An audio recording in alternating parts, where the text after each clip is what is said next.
Hi mga ka-TESDA! Welcome ulit sa panibagong episode ng ating TESDA Vlog series. Ngayong araw, titingnan natin ang iba't ibang online courses na iniaalok ng TESDA ngayong 2025. Libre pa rin lahat at ang kailangan mo lang ay internet at kaunting sipag. So tara, simulan na natin. Agriculture. Kung gusto mong matuto tungkol sa pagtatanim, pag-aalaga ng halaman o hayop at sustainable farming, perfect para sa iyo ang courses sa agriculture.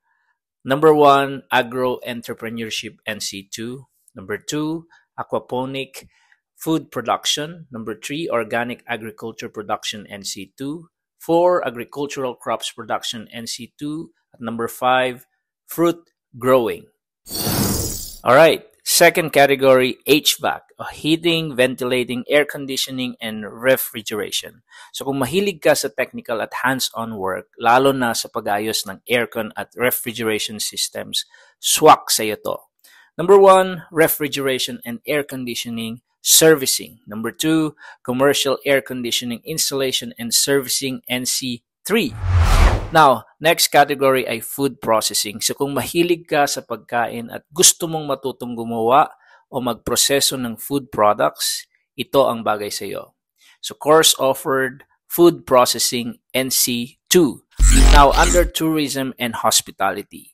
Kung mahilig kang makisalamuha sa tao at interesado ka sa hotel, restaurant at travel industry, check out these courses. Number 1, Bread and Pastry Production NC2. Number 2, Cookery NC2. Number 3, Food and Beverage Services NC2. Number 4, Front Office Services NC2. At number 5, Housekeeping NC2. Now, ang next category ay healthcare. Kung ang puso mo ay nasa pagtulong sa kapwa, lalo na sa kalusugan, meron ding para sa iyo ang TESDA.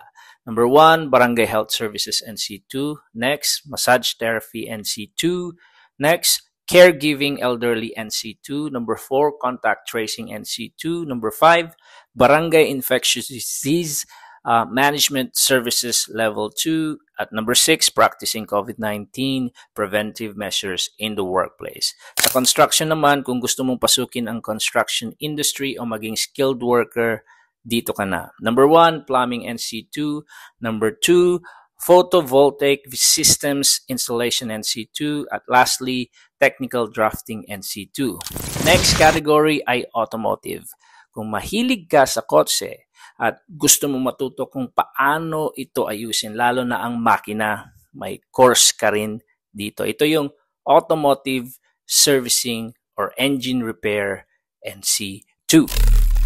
Now, ang next category ay ICT o Information and Communication Technology. Kung techie ka o gusto mong matuto ng digital skills para sa modern jobs, ito ang para sa iyo. So, number 1, Visual Graphic Design NC3. Number 2, Smart ICT courses. Next, Content Creation Social Media Level 3. And 4th, Microsoft Artificial Intelligence course o Azure AI Fundamentals. Napakaraming options. Pwede kang pumili base sa hilig mo, sa trabaho mong targetin, o sa skill na gusto mong idagdag sa resume mo. Kaya kung tingin mo makakatulong to sa iyo o sa iba, please like and share this video. And kung gusto mong updated ka sa mga susunod nating TESDA episodes, don't forget to subscribe. Laging tandaan, libre ang matuto basta may tiyaga at diskarte. See you po sa next episode.